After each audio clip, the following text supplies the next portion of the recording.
Well, that was quite a stacked episode of Dynamite, following one of the best, one of the most eventful Dynamites in history, and this episode was fine.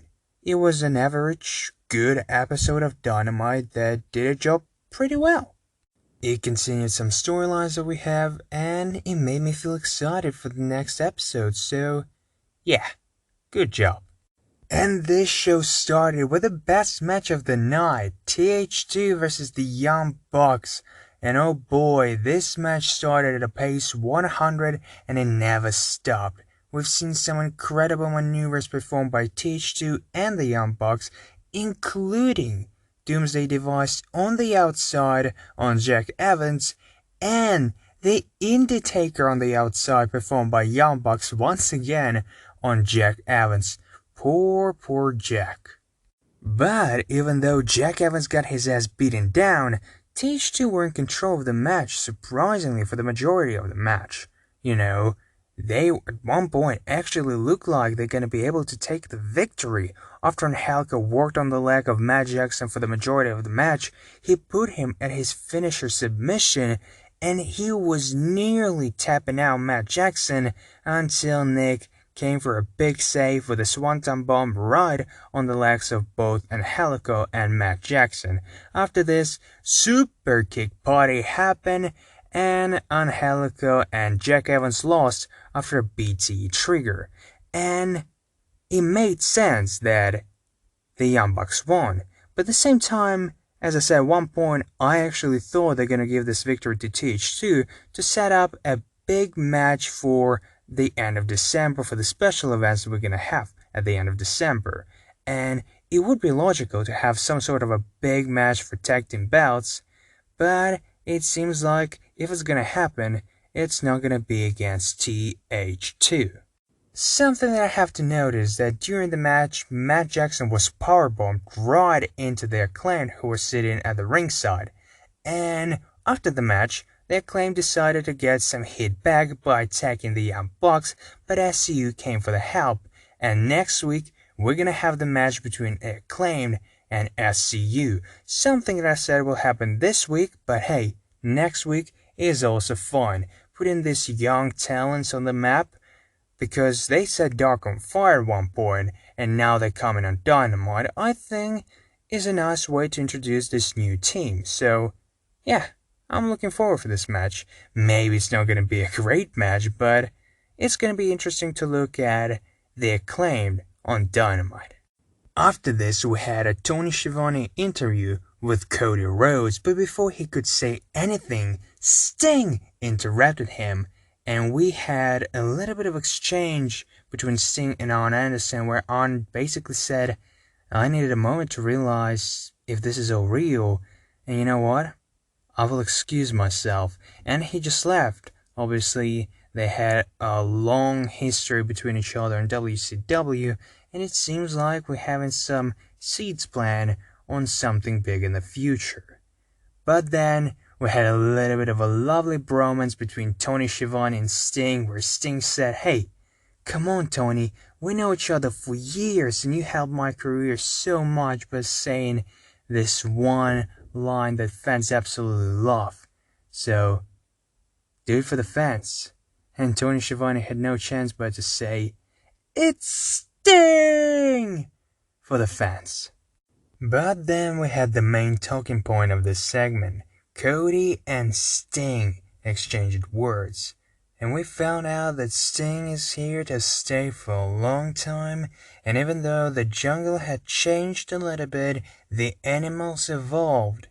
There's still something very, very familiar about this place, looking right at Darby Allin at the rafters, sitting there just like Sting did at WCW days, setting up another possible match or alliance.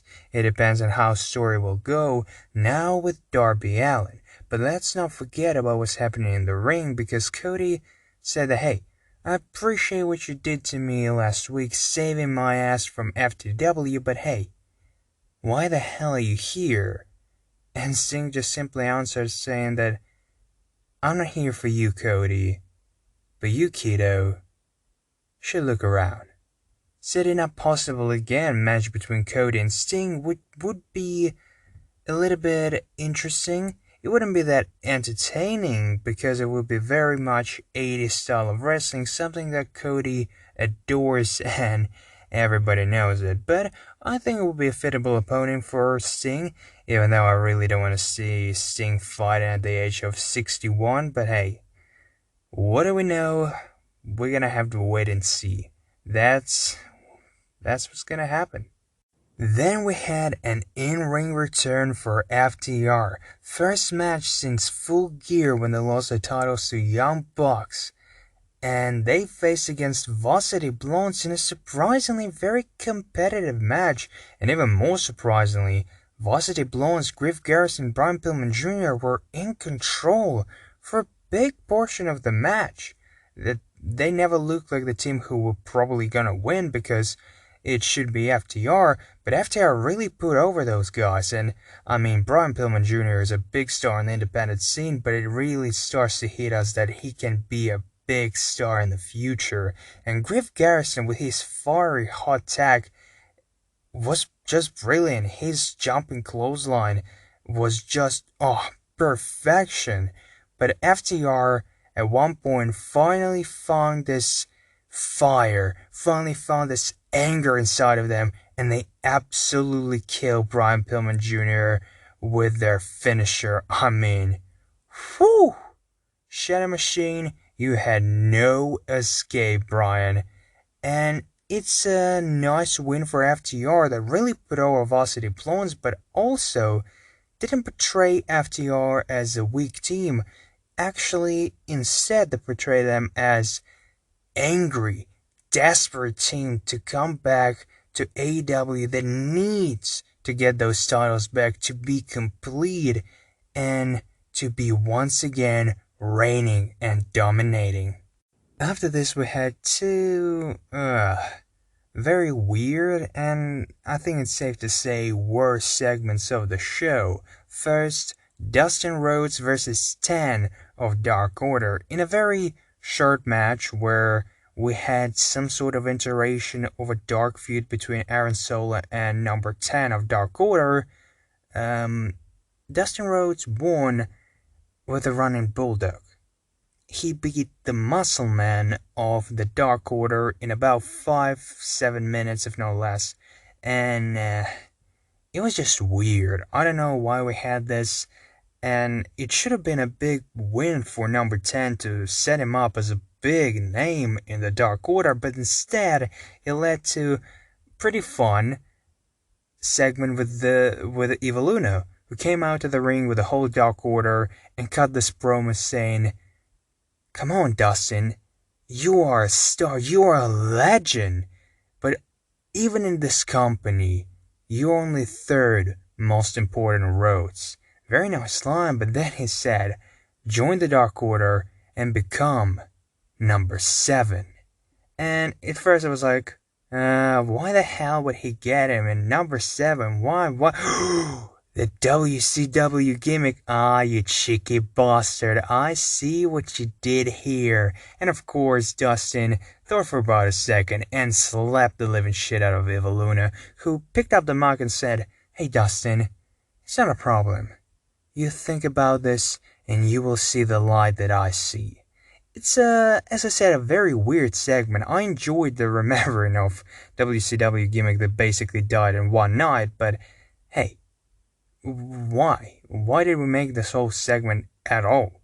I just didn't understand how it helped Dark Order by losing their Muscle Man to a running bulldog of all fucking moves. Yeah, it's just weird. But then it got even weirder because we had a shock interview with Tony Schiavone and Brandy Rhodes. And as we all know, Brandy Rhodes is a very divisive character in AEW because at one stage she can be one of the most hated person backstage, well, for fans at least, because she's basically Stephanie McMahon 2.0. On the other now, she can cut this incredible promo against Jaden, basically saying that no, my husband has a dick and it's a big one, but still was a very passionate promo. even though the subject was quite dodgy, but still. But this interview with Shaq was just so weird because Shaq said in his typical voice that, hey, yeah, no, I'm not gonna do it. No way. That, hey, everything that Jaden did is not cool. I'm a big fan of her. I know her for quite some time, and what she did to your arm was quite disgraceful, and I hope you're going to be able to settle this down in the ring and I'll be watching. And he said that all the banter that he had with Cody on Twitter is just him playing himself. And it seemed like everything is fine, and Brandy and Shaq are on the same page, and she actually enjoyed this little interview, but then Shaq said something on the line, but you should be careful, you maybe should learn something from Jaden. And for some reason, Brandy absolutely flipped off, picked up a bottle of water, and threw it right at Shaq's face. It was just so weird because Shaq came out as a really nice dude, and even though he said he will be there when Jaden and Brandy will blow off, it still didn't make any sense when he said, hey, maybe we should learn something from Jaden, to Brandy just piss herself off and flip out. I totally didn't understand why did we have to do this, and Brandy, come on, stop it. You need to be better. You need to be more consistent. You're either a babyface, you're the heel. What the hell are you doing right now? I don't have a fucking clue, and I don't want to have one. You are a rarity on TV. You should be a rarity on TV. You should be a protege for Velvet, whatever her name is. And yeah, you should be a manager or something like this. You should stick out to one character and push it forward, not be a creep cutting people's hair, then be a babyface, then once again a heel, then once again sort of a babyface, and now once again weird heel. It was just, as I said, nonsensically weird. And Shaq somehow came out as a nice guy. Yeah, what a way to build Cody versus Shaq, eh? But then, thankfully, we had the best thing on the show, the Inner Circle Ultimatum. We came to the ring and Chris cut this promo saying, this is not what I intended when I brought MJF to the group. We should be the most dominated group and we're doing some nonsensical bullshit. MJF tried to defend himself saying, hey, I came here to be a part of the most dangerous, the most important group in pro wrestling. But it seems like you look at the internet way too much, you sit on social media way too much, you start to believe the hype that I want to be in a circle just to destroy it from the inside, and that never was the case. And Sammy, I'm so disappointed in you for trying to throw the towel, and thankfully Chris stopped all the banter between MJF and Sammy by saying, hey, Max, we're not stupid. We rewatched Dynamite. We know what happened. You picked towel and you were about to throw it. And Max just said, no, I swear to God, I had a sweat on my eyebrow. Oh, come on. But then, the best thing happened. Ortiz picked up the mic and he got this incredible promo saying to Sammy that, hey, you better than MJF and you know it. That's why you should be a better man and you should shake his hand. And MJF and Wardlow, you are incredible talents. As human being, Max, yeah. Wardlow never changed, but you, Max, even though you're a dick, you're growing at me. And as I said, Sammy, we never choose the hand that picks our life and play with it, but we should roll with it, because when we're together, we're the most unstoppable group. And this was just a great promo by Ortiz, but then Sammy picked up a mic, and he was very intense and very good at the mic as well. He said to Max that, hey, I will shake your hand, but Chris, I owe you everything. You brought me to AEW, you brought me to Inner Circle, but if anything will happen, anything, I'll quit the Inner Circle. And he had his beautiful stare down with MJF and Chris Jericho. And after a little while, a couple of seconds, he finally shook hand with MJF. And when it seems like that everything was over, they brought a little bit of comedy. It was just a pure goal because Jake Hager got the mic and he said, no, why the hell does this dude keep staring at me? And Wardlow picked up the mic and said, what? I'm not staring you. You were staring me since the beginning of my career here in AEW. They had a little banter saying that, hey, I can stop any time if you will stop. And after Chris Jericho's suggestion, they stopped looking at each other. But actually, they started looking at each other just at a very tight angle so nobody would notice, but still staring each other down with their peripheral vision. It's just, beautiful. And after this, they flipped everyone off and reunited. Inner Circle is stronger than ever, at least for a little while, until something will happen, and Sammy will probably leave the Inner Circle, or the Inner Circle will turn on Sammy. But before this big turn on Sammy, or turn from Sammy himself, it was a brilliant segment, and I cannot wait to see what's gonna happen next with the Inner Circle. After this, a big six-man tag, or at least it should have been, Eddie Kingston and his family Butchering the Blade versus the Lucha Bros and Lance Archer. But before the match even started, we had a big brawl in where Pentagon was put through a table by the Butcher, and he saw his leg injury very legit, and he was put to the back. And at first I was thinking that, okay, he'll be out for the portion of the match and then he will come back. But no, he was out for the majority of the match, for full match, and he never did come back. And only after the show ended, I found out that he's legit injured on the training, and he will miss a week, maybe or two, or at least with Dynamite. And the injury is not serious because he fought at AAA with his brother Phoenix, but still, it was a very nice way to book him out of the match and make it look so legit, but also so kayfabe, because nobody even thought that he had an injury, but yeah, he had. And it's a big surprise and unfortunate circumstance because he's in a big story with Pac against the Eddie Kingston, who was in the main event picture for quite some time, and he's out injured again. And the same goes to Phoenix. They're just so unfortunate in AEW, picking up injury after injury. It's just such a shame. But the match itself was real fun, with Phoenix sometimes getting no offense and trying to do his incredible moves, but mostly getting cut off by Butchering the Blade and Eddie Kingston. Then a hot tag for Lance Archer, who absolutely destroyed everyone. Tag to Phoenix, and then again, the same thing, cut off from the Butcher and the Blade, and then because they had 3-on-2, Butcher and the Blade with Eddie Kingston won after neutralizing Lance Archer and his leg and absolutely killing Phoenix in the ring. After the match, Lance Archer decided to be an absolute badass and destroy Eddie Kingston and his family by himself, but the family somehow escaped. We're still not done with the story, and I don't want this to be done because I absolutely adore right now Lance Archer, who's not a babyface. He's a tweener, but he's ready to help his enemies because they are enemy of his enemy, and by this, they're his friends. And I absolutely enjoy the storyline. Again, I don't know where it's gonna lead because Pac wasn't on TV for a week or so, and it seems like he's back to UK because of the, Christmas.